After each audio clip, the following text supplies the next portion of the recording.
자, 시작할게요. 오케이. EPL부터 시작하겠습니다. 노팅엄 웨스트. 아무래도 뭐 관심도는 EPL이 제일 높으니까 그죠?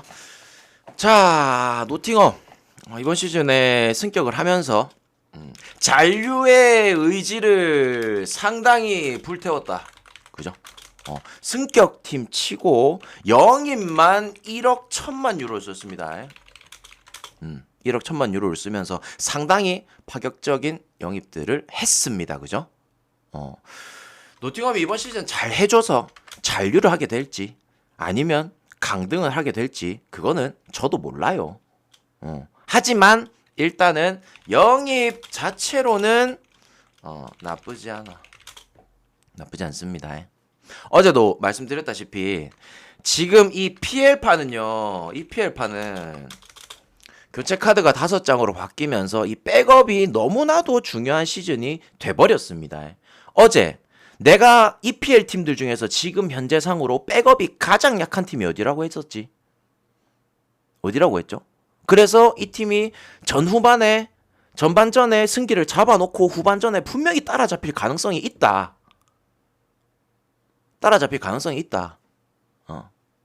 어디라고 했죠? 그렇죠. 리즈죠. 리즈. 사생 같은 경우에는 백업 자원들이 쓸 수 있는 자원들이 준주전급들이 있었고 리즈 같은 경우에는 지금 안 그래도 없는 상황 속에서 백업 자원들 해봐야 기량 안 되는 애들 아니면 20대 초반 그냥 유스 애들 끌어올린 애들 그런 애들밖에 없다라고 했는데 결국에는 또 2대2 무승부가 나왔죠. 그지? 자, 그래서 노팅엄은 현재 백업까지도 쓸만한 자원들이 꽤나 많다라는 거 요건 좀 참고하십시오. 지난 경기 때 뉴캐슬 상대로 이제 2대0으로 졌죠. 노팅엄이 뭐 충분히 그럴만하다 생각합니다. 왜냐하면 뉴캐슬이 내가 얘기했었지만 굉장히 상승 곡선을 잘 그린 팀이에요. 지난 겨울 이적 시장 이후로부터 보강도 잘 됐고 감독 바뀌면서부터 후반기에 굉장히 잘한 팀이어가지고 뉴캐슬한테 진 거는 어느 정도 이해가 될 만하다. 자, 올 시즌 웨스트햄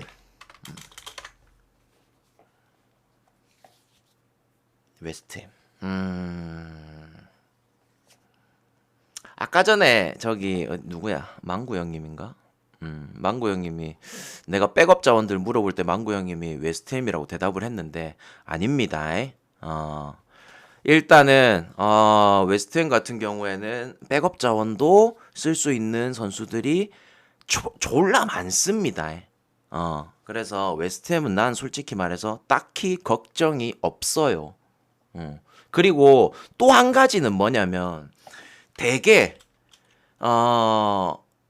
흔한 결과로 뭐냐면 이 대항전 경험이 많이 없거나 아니면은 뎁스가 얇은 팀들이 보통 이 유럽 대항전과 병행하는 시즌은 추락하기 마련입니다. 되게 그래요. 하지만 웨스트햄은 지난 시즌에 그렇게 추락하지 않았죠. 심지어 유로파에서 4강까지 올라가면서도 그 일정들을 치러내면서도 잘해줬습니다. 그래서 나는 웨스트햄은 절대 무시할 수가 없고 그리고 전력도 너무나도 괜찮다라는 거야. 아시겠죠? 자, 노팅엄 일단은 웨스트햄부터 볼게요. 웨스트햄 일단은 뭐 선발 자원에서 누수는 없습니다. 전력 누수 없어요. 결장자가 지금 아게르드 저 스타드렌 그 주장이었죠. 센터백. 그 친구 이제 요번에 이적 왔는데 아무튼 그 친구는 계속 못 나오고 있는 상황이고 그냥 맨시티 상대로 꺼내들었던 선발 명단을 다 그대로 꺼내들 수 있습니다. 전력상의 문제가 될 거는 없어요. 자, 그리고 노팅엄 같은 경우에도 뭐 크게 문제될 거는 없습니다. 크게 문제될 건 없고 물음표 떠 있는 맥케냐 일단은 지난 경기 선발로 수비로 나왔던 친구인데 뭐 이 친구 같은 경우에는 뭐 크게 문제될 건 없어요. 아까도 말씀드렸다시피 노팅엄 같은 경우에도 백업 자원들이 괜찮게 있다 보니까 그래서 크게 문제될 수준은 아니다. 그래서 양 팀 다 선발에 있어서는 문제될 게 없고 심지어 백업 자원들까지도 서로 문제될 게 없다. 교체 카드 5장을 쓴다라고 가정을 했을 때 준주전급으로 꺼낼 수 있는 카드 5장은 충분하게 있다 이 말입니다. 둘 다.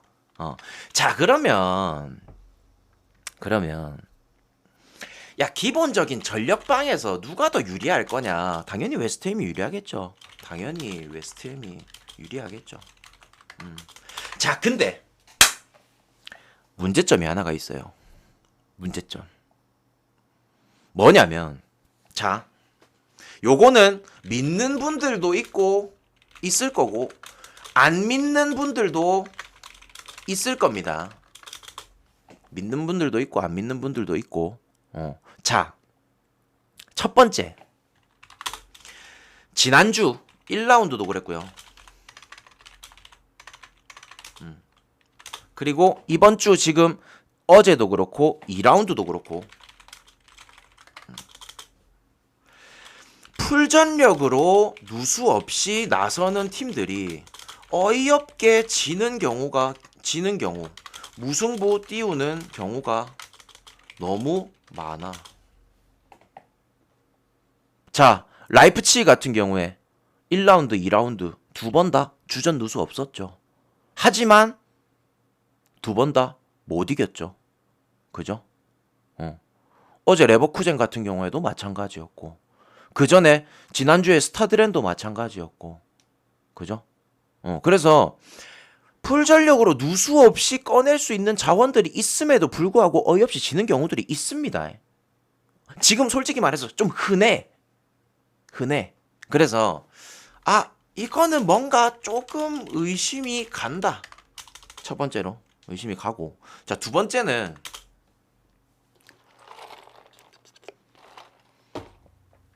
순수하게 전력들만 봤을 때 요거는 제 개인적인 기준입니다. 일반적인 기준이 아니고 제 개인적인 기준이에요. 웨스트햄이 원정이라도 해외 기준 1.5에서 1.6 정도 받아야 난 적당하다라고 봐요. 그렇다면은 뭐 우리나라 기준으로 1.4대 후반 아니면 1.5대 초반 요 정도는 받아야 된다라고 생각을 하는데 일단은 이 배당 자체가 좀 높습니다. 높아요. 그래서 웨스트햄이 전력에서도 그렇고 워낙 지금 이 올 시즌에 영입한 것도 그렇고 워낙 괜찮기 때문에 반대각이란 어렵습니다. 반대각이란 어려워요.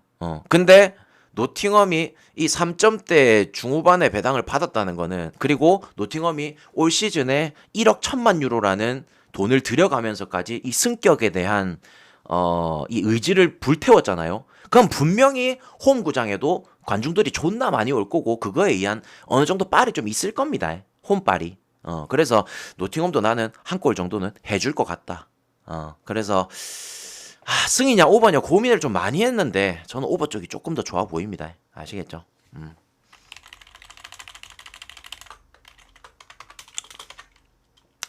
자, 그리고 첼시 토트넘. 야, 이거 좀 궁금하다. 1번 첼시 승. 그래도 첼시 승. 2번 아니다. 토트넘 풀. 야, 진짜 궁금하네.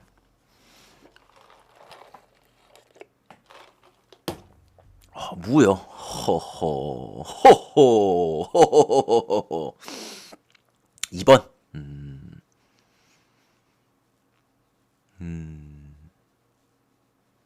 무.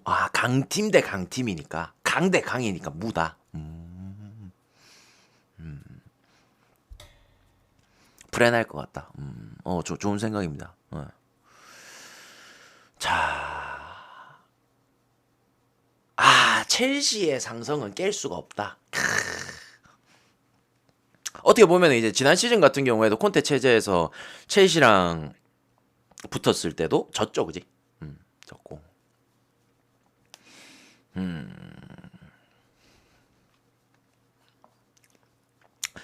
자,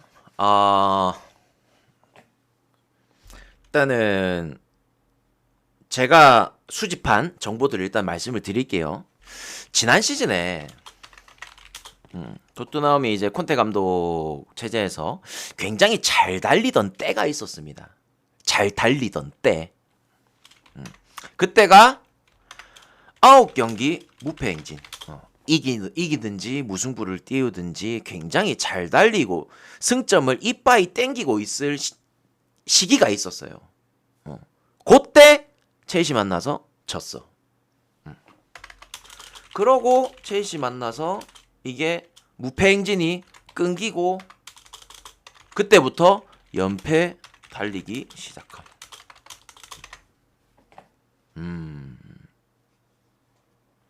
자, 유독 토트넘이 맨시티랑 리버풀한테는 잘 비비는데 첼시한테만 벽을 느낀다는 거야. 그죠? 자, 근데 반대로 생각했을 때 토트넘이 올 시즌에 첼시한테만 잘 넘겨준다면 올 시즌 상위권도 바라볼 수 있겠죠. 올 시즌도 마찬가지로 상위권을 바라볼 수 있다. 자, 근데 참 이게 뭐 징크스라면 징크스일 수도 있겠지만 첼시가 토트넘을 만나서 이기잖아요. 그러면은 그 다음 경기는 어지간하면 또 이겨. 그 분위기를 타요. 그리고 토트넘이 첼시를 만나서 지잖아요. 그러면은 희한하게 분위기가 존나 좋았다가도 꺾여가지고 연패를 하거나 못 이기거나 이런 것들이 길어집니다. 자, 이게 언제 이게 19시즌, 20시즌, 21시즌 다 그랬어요. 토트넘이 잘하고 있다가도 유독 첼시 만나가지고 지는 순간부터는 한 3-4경기 동안 결과가 안 좋았어. 아무튼 뭔가 좀 이상해. 얘네 둘이 맞대결은. 자, 그래서 첼시를 잡아내는 게 상당히 중요하다. 그죠? 자, 일단은 첼시도 그렇고 토트넘도 그렇고 뭐 선발 명단을 꺼내는 데 있어서는 뭐 큰 문제는 없습니다. 대신에 이 선발 명단을 딱 보면은 확실히 어느 정도 뭔가 팀 자체가 두텁다라고 보여지는 거는 확실히 첼시예요. 자, 토트넘이 올 시즌에 뭐 전력 보강부터 시작해가지고 뭐 팀 분위기, 그죠?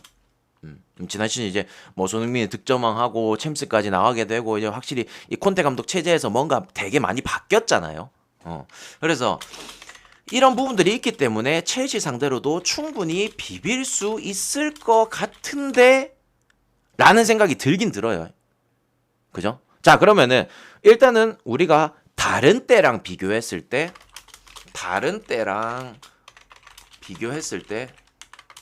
토트넘은 확실히 좀 높은 평가를 해주자. 높은 평가를. 자, 첼시 같은 경우에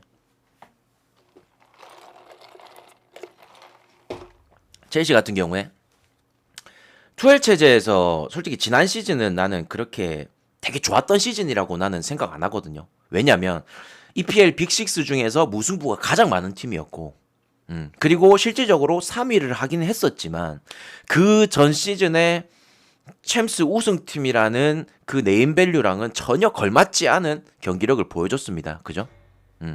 그리고 심지어 지난 에버튼전 때도 굉장히 고전했었죠. 에버튼을 제대로 뚫어내지를 못했어요. 결국에는 PK 하나 얻어가지고 1-0 승리를 챙겼지.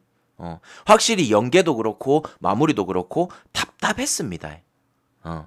자, 물론 축구에서 이런 상성이라는 게 분명히 존재하고요. 유독 A라는 팀이 B팀 상대로 못 이기기도 하고 이런 것도 있지만 지금 현재 분위기를 따졌을 때는 나는 그래도 이번 경기만큼은 돈을 잃더라도 우리가 돈을 잃더라도 토트넘에 걸어보는 건 나쁘지 않은 모험일 거라 생각합니다.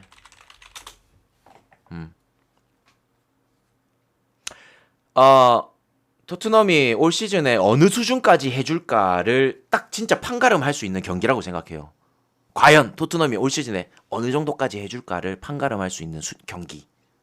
그래서 저는 일단 토트넘 프렌을 봅니다. 토트넘 프렌을 보고 또 한 가지 참 재밌는 게요. 첼시랑 아까 전에 말씀드렸다시피 19시즌, 20시즌, 21시즌 이렇게 있잖아요. 근데 여기서 유독 첼시랑 붙고 나서 그 뒤에 한 3, 4경기 안으로 울버햄튼 경기가 있었을 때 토트넘이 울버햄튼한테 못 이겼어. 계속. 야, 이것도 존나 신기해. 찾아보다 보니까 그 울버햄튼이 계속 뒤에 낑겨 있더라고. 근데 토트넘이 계속 못 이기더라고. 첼시한테 지고 나면. 근데 마침 요 경기 다음 경기가 토트넘이 울버햄튼 경기입니다. 만약 이 경기 토트넘이 진다면 저는 다음 경기 토트넘 안 갈 겁니다. 아시겠죠? 하지만 요 경기를 토트넘이 비빈다라고 생각을 한다면, 결과가 나온다면 다음 경기는 토트넘 무조건 갈 수 있겠죠, 그죠? 그래서 아무튼 요런 것들도 있었으니까 아무튼 참고는 하시라. 아시겠죠? 저는 그래서 요 경기는 토트넘 프렌 보도록 하겠습니다. 아시겠죠? 공격 수준이 굉장히 답답하죠. 저도 인정합니다. 지금 당장에 일단은 포르투갈 라인들이 누수가 있는 부분이고, 그죠? 그리고 최전방에서 일단은 뛰어줄 수 있는 라울 자리에 일단은 뭐 황희찬이라든지 어제 또 나와줬었던 게데스라든지 있긴 한데 어느 정도 팀에 좀 녹아들려면은 좀 있어야 되지 않나. 자, 이렇게 하고 PL은 마무리 지을게요. 자, PL.